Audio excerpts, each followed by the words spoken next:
Hello and welcome to Three Questions With. Got my friend Emily from EG Creative with us. Good afternoon, Emily. Welcome to the show. Thanks, Kevin. I appreciate you having me back.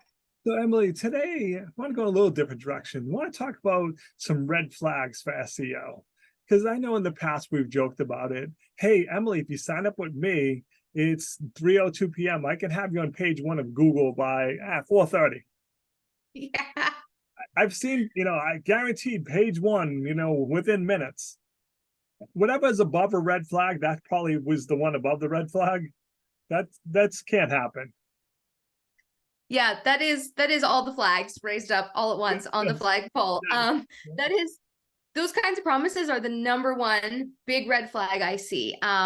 Everything from we can get your SEO ranking you on page 1 in Google, by the end of the day, to even saying we can 100% guaranteed to have you in spot number 1 within 60 days.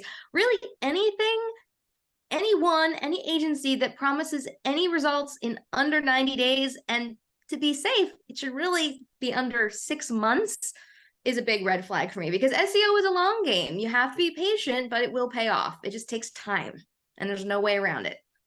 So, Emily, people often use content as king.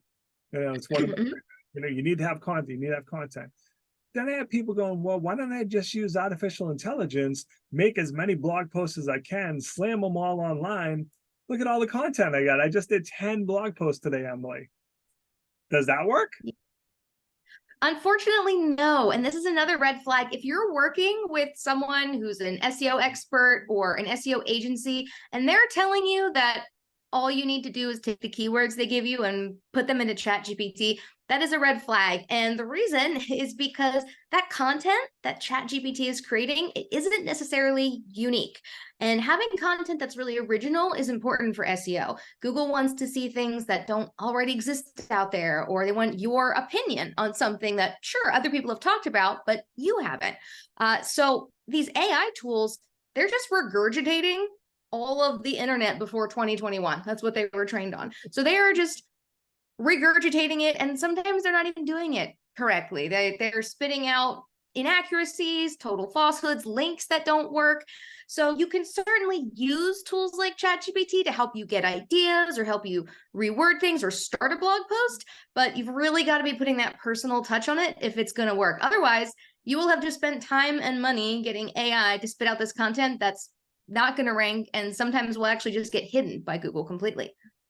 That's interesting. I didn't think of it from that perspective, but if 3 people all put in the same terms, all 3 of us may end up with the same or very similar article?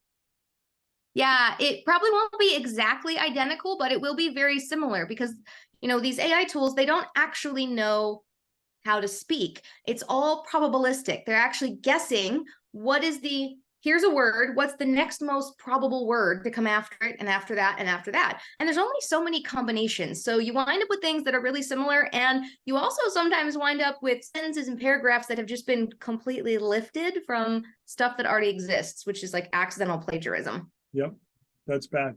All right, what did we miss? What else are the biggest red flags when it comes to SEO?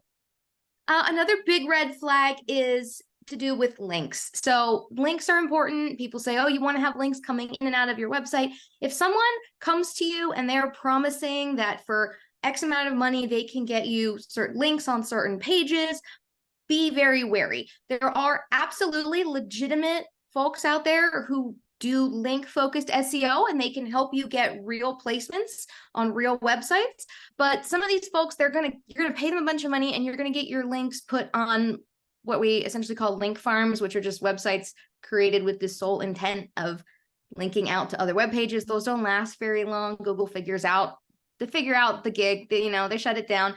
So really, if you're trying to get links on stuff, you want to really vet anyone you're working with, take any big promises with a grain of salt, and actually consider doing public relations instead. A good PR campaign can help you get links on legitimate news websites, industry outlets, things like that. Yeah. I know it seemed like going back a ways that was common. Like, hey, Em, can we trade links? I'll put one on mine, you put one in yours. So that really doesn't work as well as you want it to. It depends. So if I came to you, Kevin, for instance, and I said, hey, would you write a guest post for my blog? I'll link to your website. That would be fine because we know each other. It's a professional arrangement. My website's real. Your website's real. It's when you get into that high volume operation where people are like, hey, I get spam emails sometimes where people email me and they're like, hey, I can get egcreativecontent.com on all these different websites and I can have your SEO, performing better overnight. And that's the red flag. They're making promises that are kind of empty and they're really just running a link operation. So that's what you want to look out for. What else you have?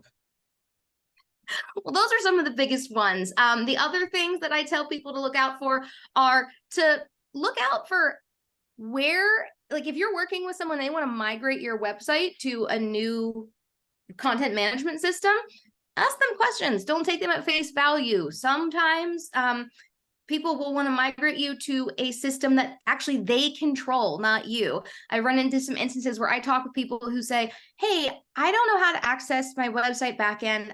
I was working with this agency. I don't want to work with them anymore. And I say, okay, well, let me log in. Let me look. And I can't get in because this other agency's got all the passwords. They own the domain.